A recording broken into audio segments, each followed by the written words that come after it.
My parents' 30th anniversary dinner was supposed to be a celebration of love, but it felt more like a stage for my disappearance. I sat there in my best dress, smiling until my cheeks ached, while 40 of our closest relatives laughed and toasted to a legacy I apparently wasn't part of. I had spent my entire adult life building a career as a high-level forensic financial analyst, priding myself on being the strong one who never asked for a dime. I thought my independence was a badge of honor that my parents respected. I was wrong. The clinking of a silver spoon against a crystal glass silenced the room. My father, Thomas, stood up with a glow of pride I hadn't seen directed at me in years. He cleared his throat and looked directly at my younger brother, Leo. "We have an announcement," he boomed, his voice filled with warmth. "To ensure the Brooks legacy continues exactly where it started, we are officially passing the family home and the surrounding estate to our son, Leo. He has stayed by our side, and he deserves to carry the torch." The room exploded into applause. My heart didn't just drop, it turned to ice. I sat frozen, staring at the symbolic golden key resting on a velvet cushion. The applause felt like physical blows. I looked at the framed certificate and the photos of Leo prominently displayed on the mantel. I hadn't been told a single word about this. I wasn't looking for a handout, but the public exclusion felt like a formal erasure of my place in the family. When the noise died down, I leaned toward my mother, Elena, and whispered, "Mom, why wasn't I even mentioned in this plan?" She didn't even look at me. She just adjusted her pearls and spoke in a voice that was calm, practiced, and devastatingly cold. "You built your own life, Maya. You have your corporate job and your city apartment. Leo stayed. He's the one who cares about the roots of this family, so he is the one who deserves the reward." Her words were a sharp blade. She made my success sound like a betrayal, as if being capable meant I no longer required love or recognition. I felt the eyes of my aunts and cousins on me, some pitying, some smug. I couldn't breathe. I excused myself and walked toward the bathroom, my heels clicking loudly on the hardwood floor. Once the door locked, I finally let the tears fall. I didn't want the house. I just finally understood the truth. I was never an heir.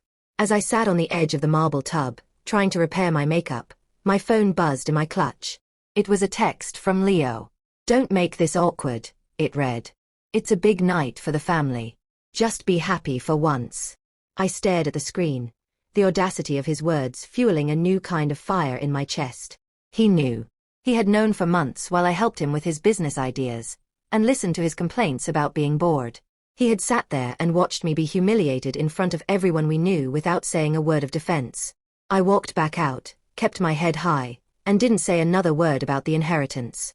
I left early, driving back to my apartment in silence. For the next 2 weeks, I went back to my life. I dove into my work at the firm, analyzing complex fraud cases and tracking down missing millions for international corporations. I was excellent at my job because I knew how to find the things people tried to hide. I didn't realize then that the next person I would be investigating would be my own blood. I thought I was done with them, but the universe had a very different plan for the Brooks family legacy. The silence lasted exactly 14 days. It ended when my father called me at 3 o'clock on a Tuesday afternoon. He didn't sound like the proud patriarch from the anniversary dinner. His voice was shaky, thin, and filled with a raw, jagged panic that made my skin crawl. "Maya," he breathed, not even saying hello.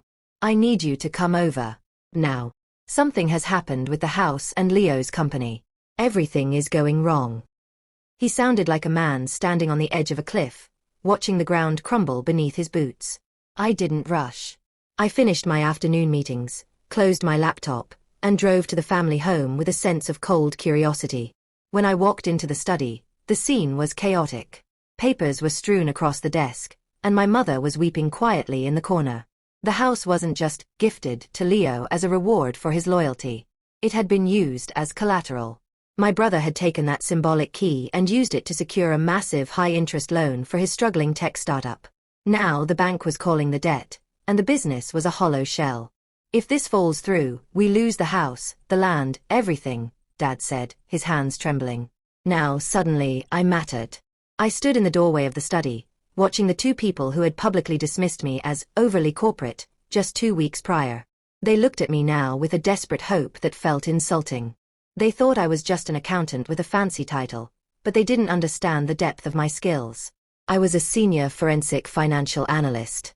I spent my days pulling apart lies and putting the truth back together. To them, my job was a boring desk role. To the rest of the world, I was a shark that found blood in the water. They needed someone to navigate the legal and financial mess Leo had created. They needed someone who could speak the language of the banks and find a loophole in the disaster. "You're the only one who can talk to these people, Maya," my mother begged, her eyes red from crying. "They won't listen to Leo, and your father is too stressed." I looked at the pile of documents on the desk. They had spent years treating me like an outsider, a person who didn't fit into their warm, family-focused narrative. But now that the walls were closing in, my corporate coldness was exactly what they were praying for. I agreed to review the books, but I made it clear, I wasn't doing this as a daughter. I was doing it as a professional. I sat at that mahogany desk for 6 hours straight, the same desk where my father had signed over the house to my brother. As I dug into the digital files of Leo's company, my blood began to boil. It wasn't just a failed business. It was a crime scene. I found shell transfers to accounts that led nowhere. I found misreported revenue that had been doubled to look attractive to lenders. Leo hadn't just made a mistake. He had engaged in blatant investor manipulation. He had inflated his numbers by millions to secure the funding that was now dragging our parents down with him. It was fraud adjacent, and it was sloppy. The worst part was the personal guarantees. My parents, in their blind faith and desire to protect their son, had signed documents that made them personally liable for the debt. If the bank moved forward, they wouldn't just lose the house. They would be legally exposed to criminal investigations for being part of his scheme. They had handed their lives to a boy who didn't know how to build, only how to spend. The next morning, Leo showed up at the house. He walked in with his usual swagger, though it looked a bit forced around the edges. When I confronted him in the kitchen with the printouts of his shell company transfers, he didn't apologize. He didn't even look guilty. Instead, he let out a short, bark-like laugh and leaned against the counter. "So you found some creative accounting, Maya. Big deal. You're not going to turn me in. You're a Brooks. You care too much about Mom and Dad to let them go to jail or lose their home." He looked at me with a smirk that made me realize he had been playing them, and me, for years. He thought my empathy was a weakness he could always exploit. He believed that because I was the good child, I would always clean up his mess to keep the peace. He was partially right. I did care about our parents, despite their flaws. But he misunderstood the kind of person I had become. I didn't need to destroy him to win. I just needed to take control of the entire board. I gathered my papers, walked past him without a word, and headed to my lawyer's office. While my lawyer and I went through the property transfer documents from the anniversary night, we found the leverage bomb. It was a tiny technical error that changed everything. The family home was held in an old family trust that required a notarized waiver from all potential heirs, including me, before a full deed transfer could be completed for collateral purposes. Because my parents had been so secretive and rushed the process to surprise Leo, they had skipped that step. They assumed that because I didn't matter to the inheritance, my signature wasn't required. Legally, they were wrong. The house was never fully Leo's to leverage. The bank had issued a loan based on a defective title. I felt a surge of power I had never known. I now held the kill switch for the entire situation. If I came forward, the loan would be declared invalid, the bank would freeze everything, and Leo's company would be seized instantly. I had the power to save the house or let it burn, and more importantly, I had the power to decide who got to live in it. The bank didn't know about the error yet, and I wasn't going to tell them until I was ready to strike. The bank scheduled an emergency meeting for Thursday. They expected Leo to show up and beg for an extension on his payments. They expected a desperate family trying to save their skin. Instead, I walked into the high-rise conference room wearing a power suit and accompanied by two of the most expensive legal minds in the city. My brother was already there, looking small in a chair that was much too big for him. When I sat down at the head of the table, the bank representatives looked confused. "I'm Maya Brooks," I said, my voice steady and professional. "I am the partial controlling property stakeholder for the collateral in question. And I am here to inform you that the deed used to secure this loan is legally contested and technically invalid." The silence that followed was deafening. The lead bank officer's face went pale as he flipped through his folder. Leo's jaw dropped so far I thought it might hit the table. He had no idea. He looked at me, then at the lawyers, then back at me. The swagger was gone. In its place was the look of a boy who had finally realized he was playing a game with a professional. I didn't stop with the bank. While they scrambled to check their legal department's failures, I privately contacted the two major investors who had put money into Leo's startup. I didn't call them to gossip. I called them to present the real numbers, the ones I had uncovered during my midnight audit. I showed them the shell companies and the manipulated revenue. I gave them a very simple, very cold alternative. They could back me as the interim restructuring led to saving what was left of their investment, or they could watch the company implode in a public fraud trial. They were businessmen, and they knew a losing hand when they saw one. They also knew that I was the only person in the room with the actual skills to navigate a recovery. It took less than 48 hours for them to switch sides. They realized that Leo was a liability and I was an asset. By Friday morning, I had the signatures I needed. I wasn't just the sister who had been left out of the will anymore. I was the person who held the keys to their financial survival. I was moving the pieces of their lives like a grandmaster on a chessboard. When my parents found out what I had done at the bank and with the investors, the explosion was legendary. I went to the house, and my mother met me at the door, her face contorted with rage. "How could you?" she screamed, her voice echoing through the foyer. "You're humiliating your brother. You're making him look like a criminal in front of the whole town. You're destroying this family." She wasn't worried about the fraud or the lies Leo had told. She was worried about the appearance of failure. I stood there and let her yell. I didn't flinch. When she finally ran out of breath, I spoke softly. "Yes, I am humiliating him. Because you humiliated me first. You told 40 people I didn't matter because I was strong enough to be ignored.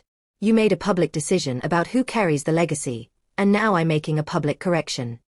My father stood behind her, looking older than I had ever seen him. He didn't join in the screaming. He just watched me with a look of realization. For the first time, he saw that the strength he had used as an excuse to ignore me was now the very thing that could bring him to his knees.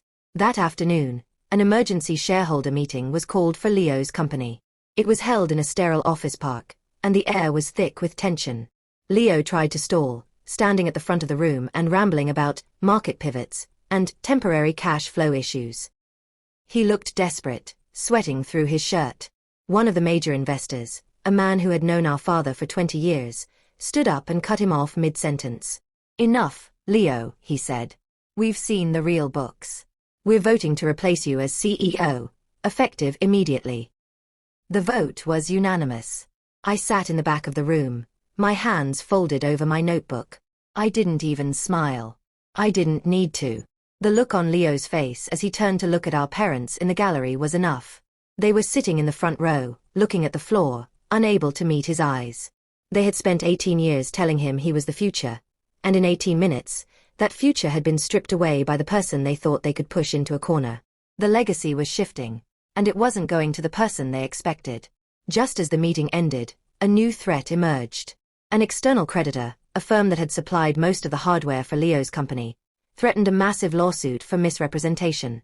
If they filed that suit, the creative accounting I had found would become public record. If that happened, the police and the district attorney would have no choice but to get involved. This wasn't just about losing money anymore. It was about prison time for Leo and potential criminal negligence for our parents who had signed the guarantees. The room cleared out until it was just me, my parents, and Leo. The silence was heavy, like the air before a storm. My father finally looked up at me. His eyes were glazed with fear, and his pride was completely gone. He took a long, shaky breath and said the words I had never heard him say to me in my entire life. "Please, Maya. Please help us. We don't know what to do." It was a total surrender. The man who had given away my inheritance was now begging me to save his life. I looked at him for a long time before I answered. "I will help," I said, my voice echoing in the empty room. "But I will only do it on my terms. There will be no more secrets, and there will be no more favored children." I laid out the terms I had prepared with my lawyers. First, I would take a 60% controlling stake in both the company and the family estate until every cent of the debt was resolved. Second, I required full financial transparency, meaning I had access to every bank account and every cent they spent. Third, I demanded a public correction of the anniversary announcement. They hesitated when I reached the last point. To them, the public correction was the most painful part. It meant admitting to the relatives and the community that they had been wrong and that I was the one in charge. "Is that really necessary?" my mother whispered. I stood up and gathered my things. It is the only way I can move forward. You made a public spectacle of my exclusion. Now you will make a public spectacle of the truth. You have until tomorrow morning to decide. I walked out, leaving them in the silence of their own making. 3 days later, my father stood up at a local charity luncheon where many of our relatives were present. His voice was shaky, but he spoke into the microphone. We made a mistake a few weeks ago, he began. We spoke about the legacy of the Brooks family as if it belonged to only one person. But the truth is, our daughter Maya is the heart of our family's strength. We are proud to announce that she has taken the lead in our family affairs and our business interests. The room went still, the gossip mill instantly grinding to a halt. I sat at the table, watching Leo stare at his plate. He looked like he wanted to vanish. I didn't gloat, and I didn't cheer. I simply nodded to my father and took a sip of water. I let the silence of the room do the work for me. Everyone knew what this meant. It meant the golden boy had failed and the corporate daughter had stepped in to clean up the blood. The power dynamic had flipped permanently. But as I began the deep dive into the company's history to prepare for the restructuring, I found something even darker than the financial fraud. While I was cleaning up the digital archives, I found a folder titled Research 2018. I opened it and felt a chill run down my spine. Inside were the raw data files, the charts, and the conclusions from my own graduate thesis, the one I had written years ago about supply chain optimization. Leo had stolen my research. He had taken my years of hard work, slapped his company logo on it, and used it as the visionary pitch that had convinced investors to give him millions in the first place. The very foundation of his brilliance was a lie built on my intellect. He hadn't just taken the house, he had tried to take my mind. I realized then that my parents had likely encouraged this, or at least looked the other way, because it made Leo look successful. I didn't scream or cry. I simply sat in my office and drafted a legal intellectual property claim. I wasn't just his sister anymore. I was a creditor with a claim on his very identity. I was going to make sure he knew that every win he ever had belonged to me. I called Leo into my office and laid the printed thesis pages next to his original pitch deck. Sign the equity transfer agreement, I said, sliding a pen across the desk. I didn't threaten him with prison. I didn't need to. He knew that if this went to a courtroom, he would be exposed as a fraud and a thief. He looked at the papers, his face pale and sweating. He realized that I held his entire reputation in my hand, and I could crush it like a paper cup. He signed the document within an hour. He didn't say a word. He knew I would win any legal battle, and he knew that our parents couldn't protect him this time. By signing that paper, he officially turned over any remaining claim he had to the business. He was no longer a founder or an owner. He was just an employee in a company that bore his name but belonged to his sister. The inheritor was now working for the person he had tried to erase. It was the most satisfying signature I had ever witnessed. The pressure intensified when a local business journalist started sniffing around the company. Someone had leaked rumors about the bank meeting and the sudden change in leadership. Leo immediately assumed it was me, storming into my office to accuse me of trying to ruin him further. "You want the whole world to hate me, don't you?" he hissed. I looked up from my laptop, completely calm. "If I wanted to ruin you, Leo, you'd already be in a cell. I'm the only person keeping you out of the headlines." I let him sit in that fear for a full day. I wanted him to understand how fragile his life was without my protection. Then, I used my professional connections to quietly shut the story down through legal channels, citing internal restructuring and private shareholder moves. Power isn't about being loud or making scenes. Power is the ability to make a problem disappear without anyone knowing it was ever there. Leo stayed in his office for the rest of the week, realizing for the first time that his big sister was the only thing standing between him and total destruction. My mother finally had a breakdown on a Sunday afternoon. She came to my apartment, sitting on my sofa and crying into a tissue. "I thought protecting him meant pushing you to be stronger," she sobbed. "I thought you didn't need us, Maya. You were always so perfect, so capable. We thought Leo needed the help more." It was the classic excuse of the enabler. They had used my competence as a reason to neglect me, and used his weakness as a reason to reward him. I looked at her and responded calmly. "You weren't protecting him, Mom. You were enabling him. By giving him everything he didn't earn, you made sure he never learned how to survive. And by ignoring me because I was strong, You turned me into the person who eventually had to take everything away from him." She had no answer for that. She just sat there, realizing that their parenting strategy had backfired in the most spectacular way possible. They had created a predator and a prey, and they were shocked when the predator finally took over the pack. Under my leadership, the company began to stabilize. I cut the wasteful spending, fired the consultants, who were just Leo's friends, and renegotiated the debt with the bank using the defective deed as leverage. Within 6 months, the business was actually turning a profit for the first time in years. I now legally controlled the majority of the shares, and I had the power to remove Leo permanently. I could have sent him packing with nothing, just as they had tried to do to me. Instead, I chose a different path. I restructured him into a non-executive role. He had a steady income and a desk, but he had zero power to make decisions.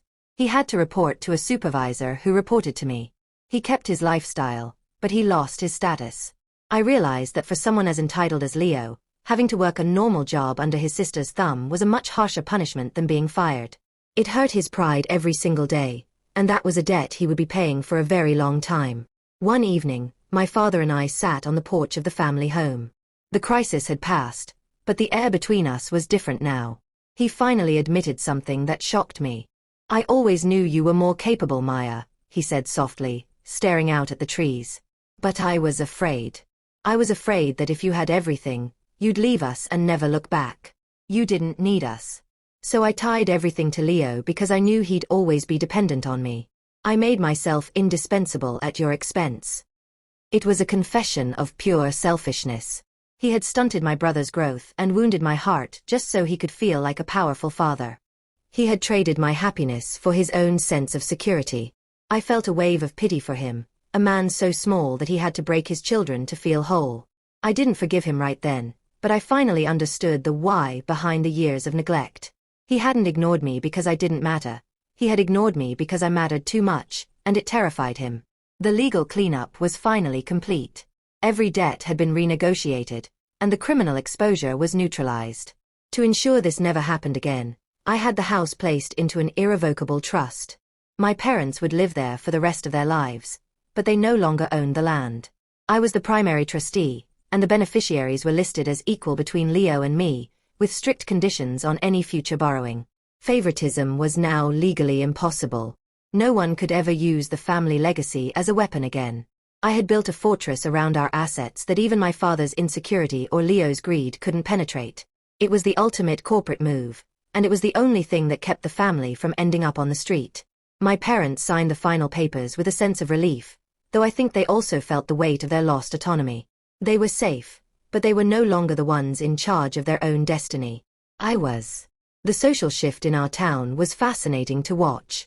The extended relatives who had once looked at me with pity now began calling me for financial advice. The narrative had flipped completely. I was no longer the cold corporate daughter who lived in the city. I was the savior who had stepped in when the men of the family had failed. Every time we went to a wedding or a dinner, I heard the whispers. "Thank God for Maya," they would say. "If it weren't for her, they would have lost everything." Leo heard those whispers too.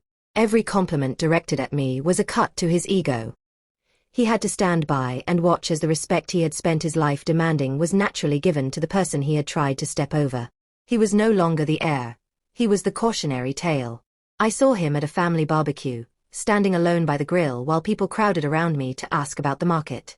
The look on his face wasn't anger anymore. It was the realization that he would spend the rest of his life in my shadow. One late night, there was a knock on my office door. It was Leo. He didn't come in with a smirk or a complaint. He sat down and looked at his hands for a long time. "I hated that you were better at this," he said, his voice raw and honest for the first time in years. "I hated that Dad always looked at your grades and then looked at me with that disappointed face, even when he was giving me things. I wanted to prove I was the visionary everyone said I was. But I'm not. I'm just me." It was the first time he had ever spoken to me without an agenda. He was admitting his own inadequacy, and in that moment, the anger I had carried for him started to fade. He wasn't a villain. He was just a mediocre man who had been told he was a king. We sat in silence for a while, the hum of the office the only sound. I didn't tell him it was okay, because it wasn't. But I did tell him that as long as he worked hard and stayed honest, he would always have a place in the company. It was the closest we had ever been to a real conversation. 6 months later, I stepped down as the active CEO. I had stabilized the ship, and it was time for me to return to my own life. I sold 10% of my shares at a massive valuation growth, securing my financial independence forever on my own terms. I didn't need the family business to be wealthy, but I had used it to prove a point. At the final family dinner before I moved back to the city full-time, there were no grand announcements or symbolic keys. There was just quiet, genuine respect. My father asked my opinion on a new investment before he made a decision. My mother thanked me for the dinner, without making excuses for the past. Leo sat there and actually listened to the conversation. They once treated me like I didn't matter, but now the family's survival and future all existed because I refused to stay invisible. I didn't destroy them. I simply outgrew them. I realized as I drove away that I didn't need their inheritance to be the heir. I already have the legacy. And that was the real revenge.